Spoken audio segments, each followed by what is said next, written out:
এই কফি হাউসের চারপাশে যারা যারা যুক্ত আছেন, বিশেষ করে সম্পাদক ডক্টর মিলনকান্তি সাহা এবং আমার ভাইপো সম্রাটজন গোস্বামী, আমি নিতাই চাঁদের কাছে প্রার্থনা করব এরা ভালো থাকুক, এরা সুস্থ থাকুক, এদের দীর্ঘ আয়ু হোক। কারণ আমি আসার সময় একটা অদ্ভুত গণ্ডগোল এখানে দেখলাম, তর্ক বিতর্ক গণ্ডগোল একটা বিষয় নিয়ে। আমি একটা কথাই বলবো, আমাদের আগমনী শুরু হয়ে গেছে, এখন আমরা সেই দিকে গেলেই বোধহয় ভালো হয় আমার মনে হয়। আর একটা কথা শুনলাম যে মহিলাদের আনা হয় না, যদি হয়ে থাকে এটা ঠিক নয়। মানে আসলে আমরা যে আসনগুলো গ্রহণ করছি সেই আসনে তাদের বসানো হয় না। যদি কফি হাউসের চারপাশে করে থাকেন তাহলে আমি বলবো অন্যায় করেছি। কারণ আমি প্রভু নিত্যানন্দের চতুর্দশ বংশধর। নিত্যানন্দ প্রভু আচণ্ডালকে প্রেম বিলি করেছিলেন। বিশেষ করে নিত্যানন্দ প্রভু চৈতন্যকে গিয়ে বলছেন যে কুলবধূ নাচাইমু কীর্তনানন্দে, কুলবধূ নাচাইমু কীর্তনানন্দে। আর আমি যত বাংলা তথা ভারতবর্ষ বা বিদেশে যাওয়ার যে সুযোগগুলো পাই এবং আমি যেখানে অনুষ্ঠান করি সেখানে হাজার হাজার মায়েরা থাকেন, হাজার হাজার। তাই এতে দুঃখ পাওয়ার কিছু আছে বলে আমার জানা নেই। যাই হোক, আজকে বিশেষ করে যে নিত্যানন্দ প্রভু দশভুজা মাকে কাত্যায়নী রূপে পুজো করেছিলেন, আমার বাড়িতে অর্থাৎ মেজ বাড়িতে আজও সে বহমান। বর্তমান বয়স 494 বৎসর। তা বুঝতে পারছেন বাড়িতে পুজো মানে ব্যস্ততার শেষ নেই। তবু আমি ডাকে সাড়া দিই, আসার চেষ্টা করি। বিশেষ করে এবারে জোর করে আমার কাছ থেকে একটি লেখা নিয়েছে আমার ভাইপো, আপনারা পড়বেন আমি আশা রাখি। নিতাই চাঁদের কৃপায় কিরম লাগলো সেটা আমার ভাইপোকে জানাবেন। মানে ঠাকুর রামকৃষ্ণ নিয়ে লেখা, তার সঙ্গে নিত্যানন্দ, বীরভদ্র, শ্যামসুন্দর সবই জড়িয়ে আছে। ঠাকুর রামকৃষ্ণ আমি বলছি এই কারণে, ১৫০ বৎসর পূর্বে যখন শ্যাম দর্শনে গেলেন তিনি একটা অদ্ভুত কথা বলেছিলেন পণ্ডিত যাদব কিশোর গোস্বামীকে, তুই আমাকে শ্যাম দেখাতে নিয়ে এসে কালী দেখালি। এই কথাটা উনি বলেছিলেন।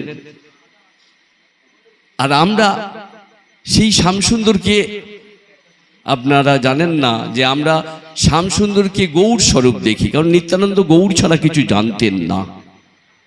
তাই আমার ভাইপো অনুরোধ করেছিল একটু গানের মাধ্যমে যদি বলে দেন।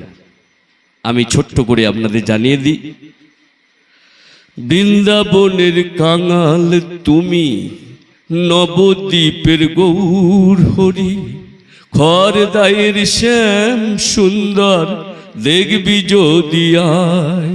বৃন্দাবনের কাঙাল তুমি, নবদ্বীপের গৌর হরি, খড়দায়ের শ্যাম সুন্দর দেখবি যদি আয়। ঘন ঘন সিংহাবেনু ব্রজিয়া সে ব্রজ গোপী, ঘন সবে আইল তারা মন্দির হারি।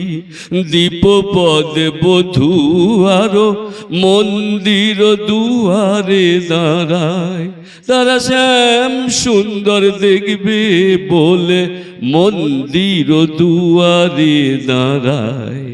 আসলে আমরা শ্যামসুন্দরকে গৌর স্বরূপ দেখি। আপনারা যদি শ্যামসুন্দর মন্দিরে গিয়ে থাকেন, যে প্রসাদ আপনারা পান সেই প্রসাদ সচিমা নিজে হাতে নিমাইকে করে দিত। আমরা সেই প্রসাদই আমরা শ্যামসুন্দরকে রোজ দিই। এবং নিত্যানন্দ বাবু যে কাত্যায়নী দুর্গা পুজো করেছিলেন তাতেও কিন্তু সেই ভোগই দেওয়া হয়, অন্য কিছু ভোগ আমরা দিই না, অন্য কিছু ভোগ আমরা দিই না। আর আজকে এই যে একটু আগে সম্রাটজন বলছিল যে আপনারা মুক্ত আকাশের তলায় বসে আছেন, আমরা তো মুক্ত আকাশ পাই না। পাই কি? পাই না। তাহলে আমরা মুক্ত আকাশের তলায় বসতে পারি, আমি পাই। কিন্তু আসলে কি জানেন, আমি সারা বাংলায় মানে আমার নৃত্য দেখার জন্য লোকে পাগল, কি করে হয় আমি নিজেও জানি না। এটা নিতাই চাঁদের অশেষ কৃপা।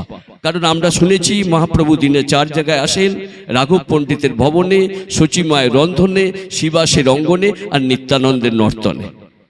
তা সেই হিসেবে আমি সারা বাংলায় ঘুরে এই আনন্দটা সব থেকে বেশি পাই। আর আজকে তো বিশেষ করে আপনাদের কাছে এসেছি, আমি সব থেকে বেশি আনন্দ পাচ্ছি।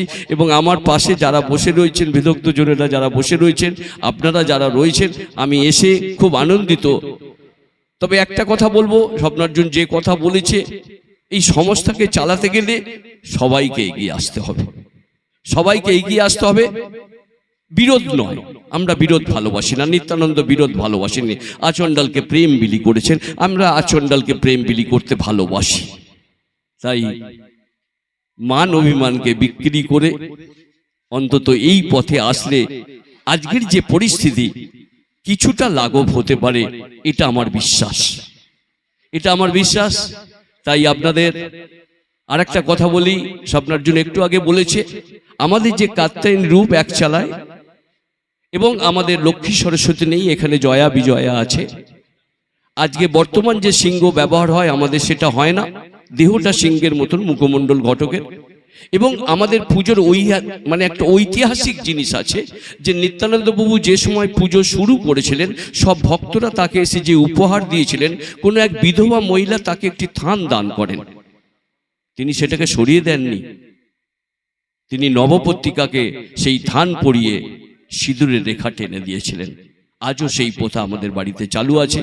তাই আপনাদের সবাইকে আমি আমন্ত্রণ জানাচ্ছি, আপনারা আসুন, আপনারা দেখুন পুজোটা, আশা করি ভালো লাগবে। এবং আমরা বিধি নিয়ম ছাড়া চলি না, যা বিধি নিয়ম আছে সেটাই আমরা মানব, সেটাই আমরা মেনে এসেছি। তাই আজকের কফি হাউসের চারপাশের যে শারদীয়া সংখ্যা বেরোচ্ছে, এবং শারদীয়া সংখ্যা যাতে সবার কাছে চলে যায়, এটাই আমার নিতাই চাঁদের কাছে প্রার্থনা এবং মা কাত্যায়নীর কাছে প্রার্থনা। জয় নিতাই, জয় নিতাই, জয় নিতাই।